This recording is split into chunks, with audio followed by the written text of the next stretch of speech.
Even అడ్వకేట్‌ది కూడా చేశారని చెప్పి చెప్తున్నారు. అసలు అడ్వకేట్స్ కూడా చాలా సీరియస్ అవ్వాల్సిన అవసరం ఉంది. అందరూ కూడా ముక్తకంఠంతో అడగాలండి అసలు అవును. ఎందుకంటే అడ్వకేట్ నాగూర్‌బాబు గారిని చాలా చీప్‌గా మాట్లాడింది ఈరోజు. నేను ఆయనతో ఒక కేస్‌లో వర్క్ చేశానండి. ఓకే. ఆయన నన్ను అడిగారనమాట. వర్క్ చేయటం ఇన్ ద సెన్స్ నన్ను విజయ్ ఇట్లా సైబర్ క్రైమ్స్ గురించి ఈటిల్లో కొంత డీటెయిల్ నన్ను అడగటం తెలుసుకున్నారాయన.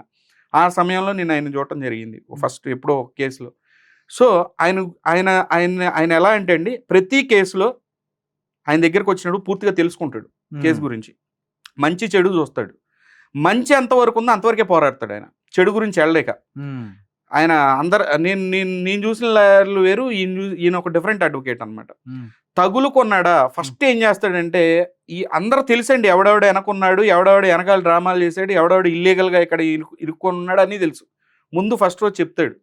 ఇది ఇక్కడ తప్పు జరిగింది ఇక్కడ ఒకటే ఇంటర్వ్యూ ఉంటుంది చూడండి ఆయనది ఎప్పుడైనా. ఇలా తప్పు జరిగింది.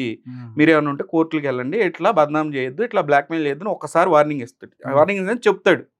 తర్వాత కూడా వాళ్ళు ఇన్వాల్వ్ అయినట్టు తెలిసిందనుకోండి, అందరి చరిత్ర తీసి బయట పెడతాడు. ఇప్పుడు అదే చేసింది ఆయన. ఆయన మాట్లాడండి ఇక. ఆయన ఇంటర్వ్యూలు బయటలో ఉండవు ఆయన ఇక. ఆయన తాట తీసి వదిలిపెడతాడు. ఇప్పుడు ఈ టెలిఫోన్ ట్యాపింగ్ సంబంధించి స్టేట్ గవర్నమెంట్ నిజంగా కూడా ఆయనకి డౌట్ వచ్చింది అనుకోండి, సెంట్రల్కి వెళ్తాడు ఆయన. చట్టంలో ఉన్న అన్ని సెక్షన్స్ని యూజ్ చేస్తాడు. నిజాన్ని మాత్రం బయట రాకుండా వదిలిపెట్టాడు ఆయన. అంత డేంజరస్ ఇన్ సెన్స్ అంత కమిటెడ్ లాయర్ ఆయన. ఆయన పట్టుకొని క్రిమినల్ అంటుంది.